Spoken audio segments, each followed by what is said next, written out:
It's only Naru trying to stay alive, who's trying to keep their hopes alive. That's the ace. Gigabyte Marines with the victory. They are big winners, 3-1 over SuperMassive. Tự hào vì mình có thể là người thứ hai, gọi là người thứ hai trở lại MSI của đại diện Việt Nam. Nghĩ là bọn em có thể lặp lại cái chiến thắng như mùa trước. The year before, we lost to Gigabyte Marines and couldn't compete in group stage. I just wanna do better compared to last year.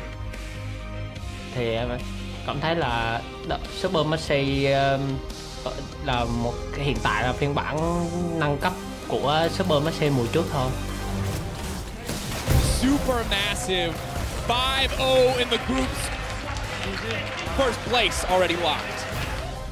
Không vì SuperMassive đánh mà là dạng là thể hiện bộ mặt vượt trội ở cái vòng bảng đó mà tỏ ra sợ hãi, mà chỉ là muốn là cảm thấy là cái đó chỉ là thước đo về năng lực của đội vòng đó để vô đánh với tụi em thôi. They changed mid laner. I think Optimus was better than him, I think. Gangbei thì cũng ở Kim Cương 2 Hàn Quốc thôi. Em chỉ muốn là giã nát SuperMassive 3-0. Thì em nghĩ là anh ta đã hết thời rồi. Bây giờ là đến thời của em.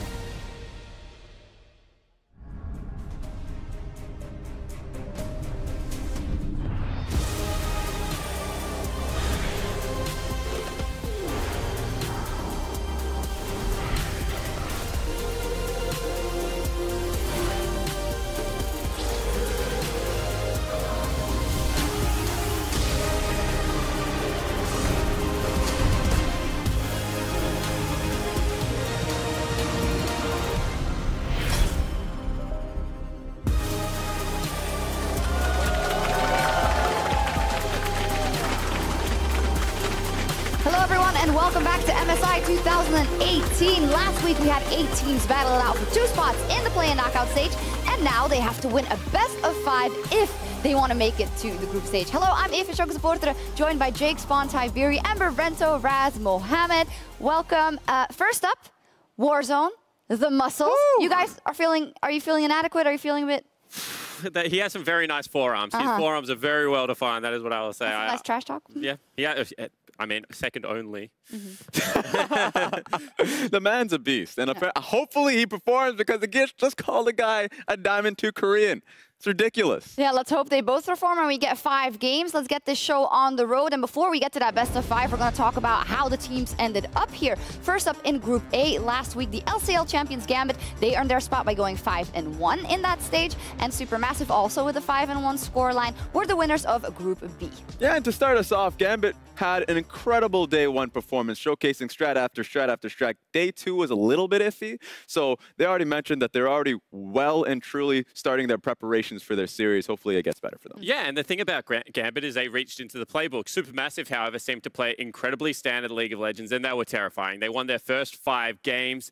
The only game they did lose was a game that didn't mean anything. They had already seeded themselves directly in here, and realistically, no one got near them in those 5 games. We can agree that both teams are the right winners to go into these best of 5s. They both look pretty convincing in that run, and that means that we'll see Gambit tomorrow up versus the Flash Wolves from the LMS, and today SuperMassive TCL up versus EVOS from the Vietnamese Championship Series. There is a ton on the line. As said, whoever wins this best of 5 today finds themselves in the group stage of MSI. And on top of that, there are also implications for world qualification, because whoever performs the best out of the emerging regions gets an automatic Worlds group stage spot for 2018. So out of EVOS, out of Gambit, and out of SuperMassive, whoever does the best out of those 3 teams secure for their region a spot in the group stage. For instance, if SuperMassive was to win today and Gambit to lose tomorrow, that means the TCL just gets seeded directly into Worlds group stage. That is absolutely huge. Yeah, we've only seen this once before with how well the Gigabyte Marines did, and being able to skip through the play-in stage where these emerging regions are continuing to grow and get better and cause these upsets is certainly a huge thing for a region. Yeah, and last time around, it benefited young generation from the Vietnamese region, so they're going to be looking at it. Hopefully, if they can come get that slot for themselves, it's like, maybe we have a chance as well.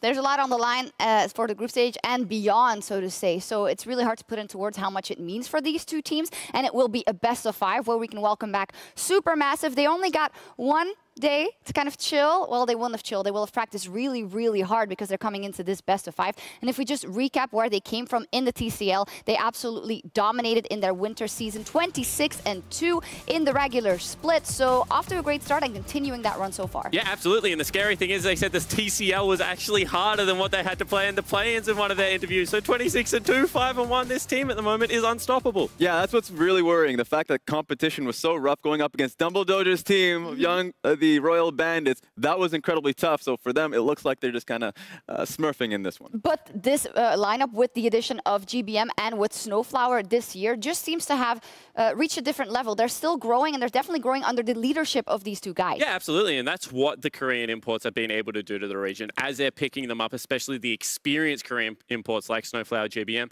and the coaching start coming over. They are starting to play a very clean, map-oriented League of Legends style. And I think that whilst in the past the TCL has always been one of the stronger regions, we're now seeing a new depth to that strength. And let's take a look at SuperMassive's international performance at MSI, because they have attended every 3 MSIs in a row now, and they've attended every single final in the TCL. And well, they're going to want to build on that and do better, because it's always about doing better, getting to that group stage and getting more wins, getting 3 wins, getting 4 wins. Who knows where they can end up? Yeah, they've always been the team that's gone towards internationals, specifically the MSIs, time and time again performing. They just want to get better and better. So of course, you already mentioned that's why the roster is coming through, bringing in the Korean players, Snowflower specifically. Feels like that's going to hopefully make this a little bit stronger resume. Yeah, and I do want to point out this 2015 fact. Dumbledore's first blood on Faker, never forget. Yeah, absolutely. And the thing is that these two regions have a lot of history against each other. 2016, it was actually SuperMassive that knocked out Saigon Jokers. That was Warzone's old team. Last year, obviously, the Gigabyte Marines. So 3 times in a row, this is the deciding match who gets through. It's such a grudge match of SuperMassive up versus Vietnam once again. But this time around, not the Gigabyte Marines. They are up against EVOS Esports. And thanks to Gigabyte's Marines' performance all through last year, the Vietnam Championship Series are now separated from the GBL, and they have a new champion. And EVOS actually beat out the Gigabyte Marines to make it here. And it just showcases how competitive the VCS is, because of course EVOS is the one that went through hitting the Gigabyte Marines. On a lot of the players specifically going through EVOS, even though people look at the team and it's like, well, it's not really recognizable, it's the players within that team that are incredibly recognizable. You can talk about all those players, Warzone, Ron OP coming in from the Saigon Jokers. So a lot of veteranship in that lineup. And on top of that, of course, Stark, who we saw last year at MSI, he'd only been playing for a couple of weeks then. Now he's back, another year under his belt, and Slay also coming over. Yeah, absolutely. And that's huge shoes to fill, because this is your second MSI, and the first time you came here, you absolutely rocked the world. And I think that this lineup, they're going to want to prove that it is a regional thing. They're going to want to prove that it wasn't a Gigabyte Marines, that this is the whole of Vietnam that is this good at League of Legends. And we know that Vietnam has a huge fandom over there that is rooting for these guys. And as you say, after Gigabyte's Marine success, it must get in their head a little, because they have to perform, in essence, better than the Marines, who, as you said, rocked the MSI World last year. Yeah, but just the fact that they were able to beat the Marines getting to this point with the same strength in their jungler. So Yijin, I would love to see how he performs going into tonight, because in the VCS, he was incredibly powerful and was a main power point in how they played through top side. You're excited for him. Yeah, absolutely. I think that this is a guy that comes in and he has got recognizable names around him, but they certainly play towards that jungle, towards that top side of Summoner's Rift. And he is so incredibly aggressive in that final against the Gigabyte Marines over and over again, trying to invade. Sometimes it works out, sometimes it bites him in the bum. Well, let's talk about that top side of the map for both sides of a key matchup that I want to zero in Fabulous up versus Stark. And Fabulous, first off, in the group stage, he absolutely crushed it for SuperMassive. And even though they like to play to the bottom side of the map, this guy was just doing it all by himself. Yeah, absolutely. And he does it on picks like the Gangplank, like the Shen that can have map-wide impact, but also is able to perform in the laning phase. There was one game in particular where GBM was ganking his lane on the Twisted Fate. And I think this is a guy that has so many strings to his bow and not necessarily a place that you can attack anymore. Yeah, but I wonder how it's going to be going tonight, just because EVOS are going to attack him in the top side of the map. And even though we saw him weathering the storm during the group stage, it's going to be interesting to see. He's played up against Stark in the past. He's even mentioned it on the desk that he's a little bit afraid of the man, and I want to see how he performs. But interestingly enough, he said that Stark was already really good last year, but then you see last time they met at MSI, he got 2 solo kills. He did really good, Fabulous. So how different does this matchup look today now that Stark is more experienced? Yeah, absolutely. And I think the big thing when Stark was playing in these games, he was playing a lot of Gragas, a lot of tank disruption, the 3v3 skirmishes where he was really making his name. And I think the difference right now is he plays more fighter bruiser, whereas Fabulous does seem to play a little bit more for the map now, Raz. So I think this is going to be an interesting clash in style because they're certainly going to go towards Fab, and he has to absorb that. It is a game of styles. The fact that topside is going to be so much of a focus, and a lot of the victories from the EVOS lineup in the VCS were heavily impactful early on in the game, going towards Stark. I wonder if he's going to be able to get a lot of the benefits that he was able to get back then here. Who's better? Uh-oh. This is actually a really good question. Yeah. I actually think Fabulous at the moment has performed incredibly well. He's impressed the crap out of me. The OPL MVP was Chippy's, and he honestly made him look bad in 2 games. Like, not average, like a bad player. Yeah, a lot of 2v1s going on the top side of the map, and he just was a Stark overperformer, if you're talking about Fabulous. So Fab Square's got it. So I'm hearing a bit of an advantage there for SuperMassive in the top lane. So let's talk about the mid lane. How can we not after what we saw in the opening video? Warzone saying, I'm not afraid of GBM. He's just a Diamond 2 Korean mid laner. Shots fired left, right, and center. What do you guys think? I'm going to fire a shot back because I think, in my information, that Warzone's played internationally a couple of times. And my stat right now, and until someone proves me wrong, is that he's 0-7 in international competition, and he was actually subbed out for Levita a lot of the time that they were playing Saigon Jokers in the 2016. So I think that that is a very bold call to go at GBM, someone who I think is having a great tournament. Yeah, the only international performance from GABM is this tournament, and he's been incredibly strong. The Vladimir, the Rise, the Twisted Fate, the man has been doing so damn well this tournament. Yeah, what I will say, however, is that Warzone in the finals was able to pick up a ton of kills. And a lot of the games he did carry through himself, play super aggressive on things like Cassiopeia, can be a pushing lane. So it certainly isn't 2016 anymore. He has grown a lot. And I want to see him take it towards GBM because they're fighting words off the rift. You got to be able to translate it into on-stage performance. And that is the big question because I hear from a lot of people that SuperMassive is favored going into this matchup, but you can't really tell until they play versus each other. And that's kind of the whole system of a play-ins and from these emerging regions playing versus each other. You don't know until you set foot on the rift. Absolutely. Rift Rivals kind of gave us more information, but these guys aren't in the same group. So when you have a look at it, it's like, was GAM just a flash in the pan, or is this actually a deep region? And I think that when you have a look at it, stylistically, there is a mismatch. It's a quick team versus a slow team, top side versus bottom side, so you honestly don't know. Yeah, and I would say that I'm a little bit worried for EVOS just a bit, just because regionally a lot of it is just fishing for fights because the fights are going to happen, and it is SuperMassive that have been the team that just don't take the bait. Yep. They're a team that goes into the later portions of the game, and that's where the magic happens. Yeah, absolutely. So TLDR, we don't know, we can't tell. However, I'm going to ask you for your predictions because you should know. You're my analyst. Who will win today, and how will they do it? All right, I'll kick it off. I reckon this is an absolute one-sided affair. I think that this series will be lucky to reach, an hour and a half total game time. I think that this one is going to be solidly in SuperMassive's favor. This will be a very clean 3-0. Oh, okay. Yeah, well, there we have it. I guess we agree because I have it as a 3-0 as well. But if there is a game going to be taken, it's going to be caveat. Yeah, there's a caveat. Yeah, I gotta get it, man. I'll protect my analysis. What were you going to say, Raz? I'm saying Yujin is a strong jungler. If he comes out performing on the Olaf today, then it will be a little bit harder for the SuperMassive lineup. I still have it as a 3-0, okay? I still have it as 3-0. A bold claim saying that SuperMassive will just completely run through EVOS. I have my prediction on SuperMassive as well, but 3-2 because I like just the show to be longer and there to be more games to watch, and hopefully that is the case. Well, we'll find out very, very soon. We'll find out who will promote into that MSI group stage as we kick it over to the casters for Game 1.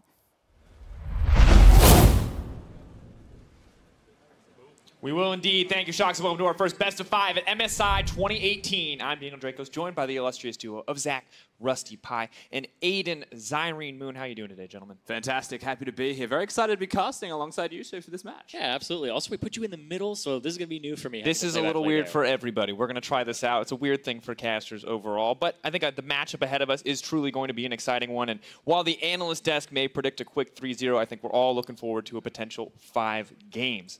However, let's take a look at the players battling it out for their tournament lives. Playing on the blue side in Game 1, it's EVOS Esports.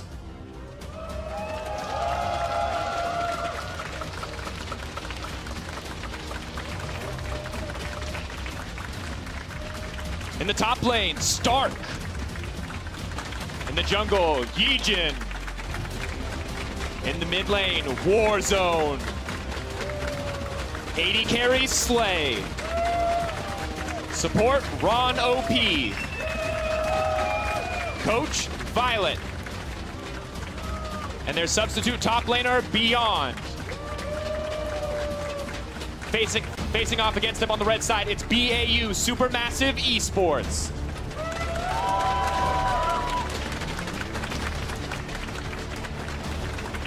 Top laner, Fabulous. Jungle, Stomaged. Mid lane, GBM. 80 carry, Zeitnot.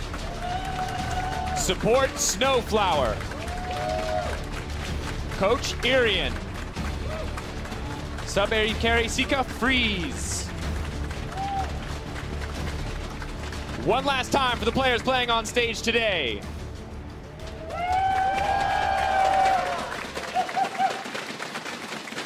Thank you, audience. And honestly, gentlemen, I'm truly excited to see how these styles match up. We heard it on the desk. Clash of styles, two very different teams. Maybe, you know, a little bit slower from SuperMassive. Very, very fast from what we've seen from EVOS. And frankly, I think that's just going to lead to some bloody League of Legends. Yeah, and I like the fact that they're also kind of swapped in styles, where you're going to see the VCS, you're going to see EVOS play to the top side of the map with Stark and Yijin. And on the opposite side, you're going to be seeing Zeitnot have a lot of the focus for SuperMassive. And when we speak towards the play-in stage of MSI so far, it is mostly around the bottom side of the map. Mid, jungle, bottom lane, all going to be a focal point, and very rarely do teams here play around the top side of the map. The one time we saw it, the team lost, and that was Kaboom from Brazil. So this will be a stark contrast to actually consider here. Can they play around the top side, EVOS, or will they get completely exposed by just the style of play compared to the meta here? See if the shifting pays out for them, because Stark has been kind of the crux for all of this action.